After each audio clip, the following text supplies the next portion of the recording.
Hi everyone and welcome back to my channel. I'm so sorry I haven't posted in a while, but I've just recently had a baby girl 10 weeks ago. So in the future, you're going to see a lot more videos of baby swimming. I've started to develop her conditioning in the bath, which I will be posting in a couple of weeks, so please look out for that. But I'm also going to be showing her progressions from an infant up to toddler stages. So if you're interested in videos like this, please consider subscribing. My little girl is only 10 weeks old, so we have been doing a lot of swimming just in the bath where I can control the temperature of the water. Because it's summertime and where we live, the pools are shut, I've decided to buy a swimming pool so that I can continue my son's development in the water. He is almost 3 years old now, and we've been working on a lot of traveling as well as trying to get him to put his head in the water.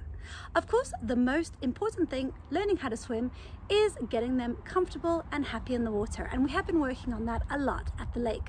But I thought I would bring him back into the swimming pool to develop his technique. So during the summer season, I'm going to be doing 5 weeks worth of videos, which you of course can try.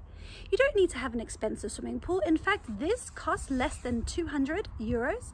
So you can just get it, build it, put it in your garden, of course, if you have space. The water only sits at 66 centimeters, so it's great to be able to teach your child how to swim.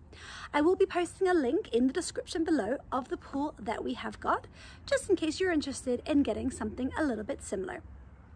So without further ado, let's dive right in to this week's video. In this video, I'm going to be going through the 5 skills that are needed in order to get your child started in the swimming pool. The first one is, of course, trying to get them to put their face in the water, which in my opinion is probably one of the most important things when learning how to swim. It also can be one of the most tricky to teach your child. Number 2, how to hold a noodle. Number 3, how to kick. Number 4, how to travel a little distance along the water. And number 5, doing a starfish on their front. What is a noodle, I hear you ask? Well, it's one of these cylindrical styrofoam pieces of equipment that we use in order to teach children how to swim. When my son comes down into the pool, I will be going through all of these different techniques with you, as well as showing you the correct way to hold your child. Other things that you can use in the water, of course, if you're worried about safety, is these armbands. Now, these are absolutely brilliant. I wouldn't recommend anything else for teaching your child how to swim, because the more confident they get, you can actually detach these so that it makes it less buoyant, so that they are able to use their own body weight when learning how to swim. So as it's the summertime, of course, we've got my son a swimming pool. This is a best way, 3x2, and it does of course have a pump. It sits at 66 centimeters, but we've only filled it about halfway so that my son is able to stand. Having your child feel comfortable and happy in the water is key to getting them to learn how to swim. It also is a lot easier for the water to heat up in a pool that's a little bit more shallow. One of the first things I do when getting my son in the swimming pool is showing him his surroundings. So I will get him in the water, I'll have him walk around and have him feel comfortable with the fact that he can of course stand. I'll also have him let him know how to get into the pool safely. This he can just climb over because it is really short. And I'll let him know that this is where we're going to be doing our swimming lessons, just so that he associates this pool with learning how to swim. I will then get his noodle and I will show him the correct way to hold it. How you hold a noodle: you put it under your child's arms, hands go on top, and there should be a space between the child's chest and the front of the noodle. If you have the noodle too close to you, the child will go into a rocking motion and start to dunk their face in the water, which of course you don't want that to happen. So make sure the noodle is pulled out a little bit, there's a little bit just behind them, and of course they've got this little space here, hands on top. I call this space for your face because eventually this is where you're going to want them to put their heads. When teaching a child how to put their face into the water, one of the things that I try to get my child to do is of course close their mouth and let them know that when their mouth goes in the water, they don't want to open it because of course they don't want to drink this water.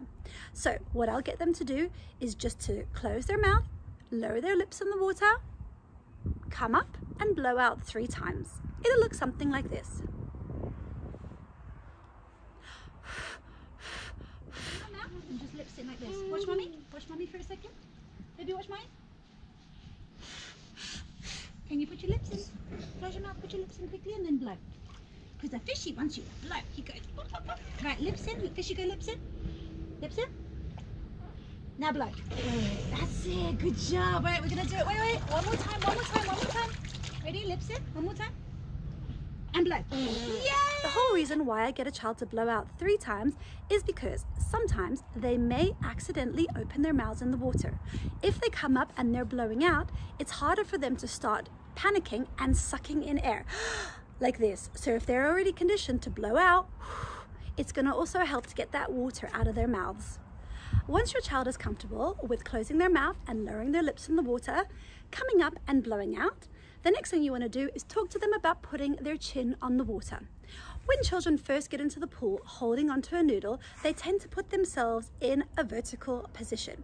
How you combat that is by getting them to put their chin on the water in their little space for their face.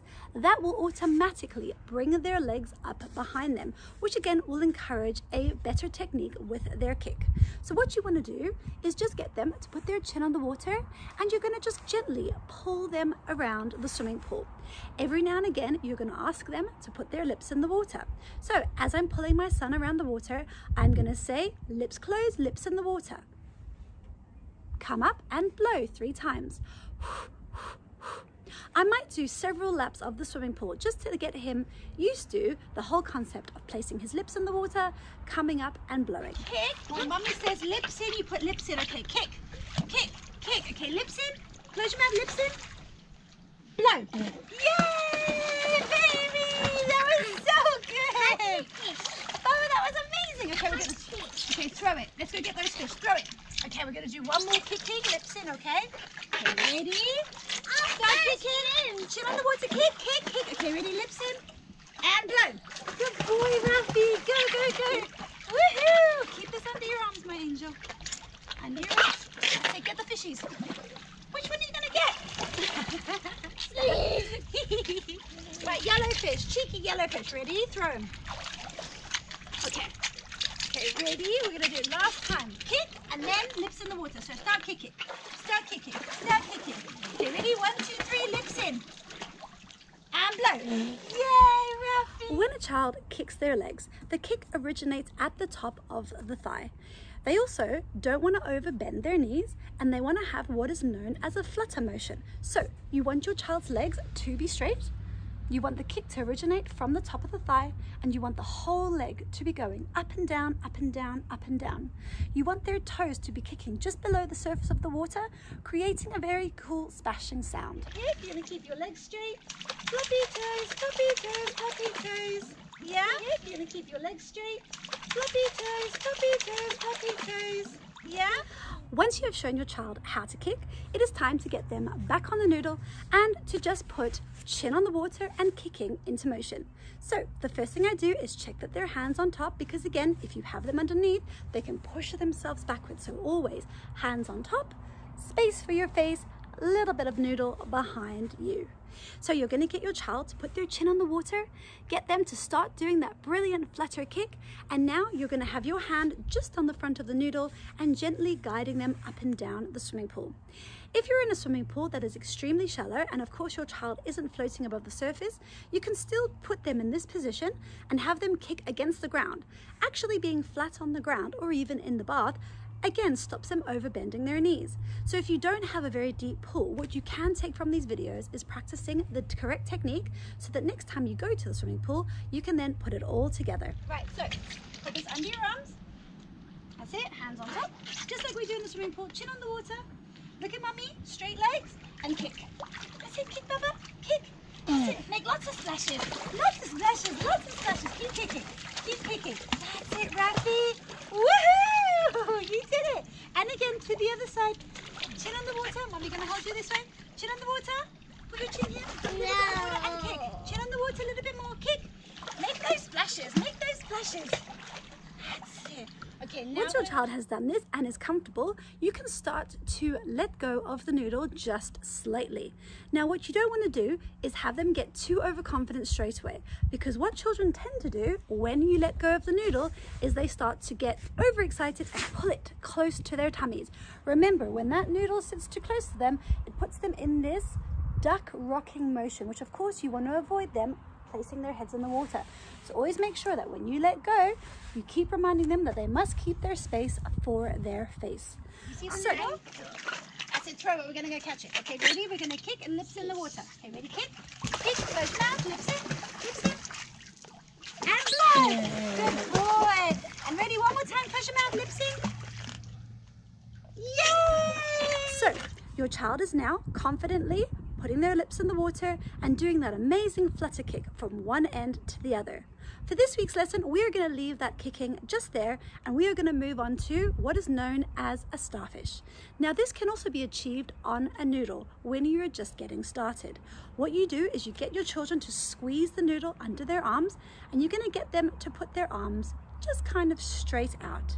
You're then going to get them to put their chins on the water and they're going to open their legs. Their arms are going to be out and their legs are going to be out in a starfish kind of position. It should look something like this. Now let go, arms straight. 1, 2, 3, 4, 5. That's it, and stand up. Push your feet down, stand up. Yay! Look, legs straight, stay still. Legs straight, straight. Legs, arms out. Stay still. 1. Stay still. 3, 4, 5. Yay! Well done, Bubs. Now when doing the starfish position, I like to work with counting because of course children this age love doing counting. So I start with a 5-second hold. So I'll get my son to get into a starfish position on his noodle and together with his chin on the water, we're going to count 1, 2, 3, 4, 5. I will then get him to go from straight arms to placing his arms back on that noodle, pushing his legs down into a vertical position because of course what we do want our children to learn how to do is to go from a floating horizontal position back down to a vertical position because of course this mimics swimming. You swim horizontally but then of course you need to be able to stand up. So we teach all of this on a noodle, also using our starfish position. I will repeat this a few times with my son, working with the 5-second hold. Once he is able to do that, I might progress it to 10 seconds or even 20 seconds, just to see how comfortable he is in that position.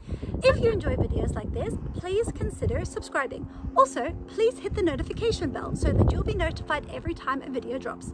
I will, now that my daughter is 10 weeks old, be posting a video every week, so please stay tuned for that.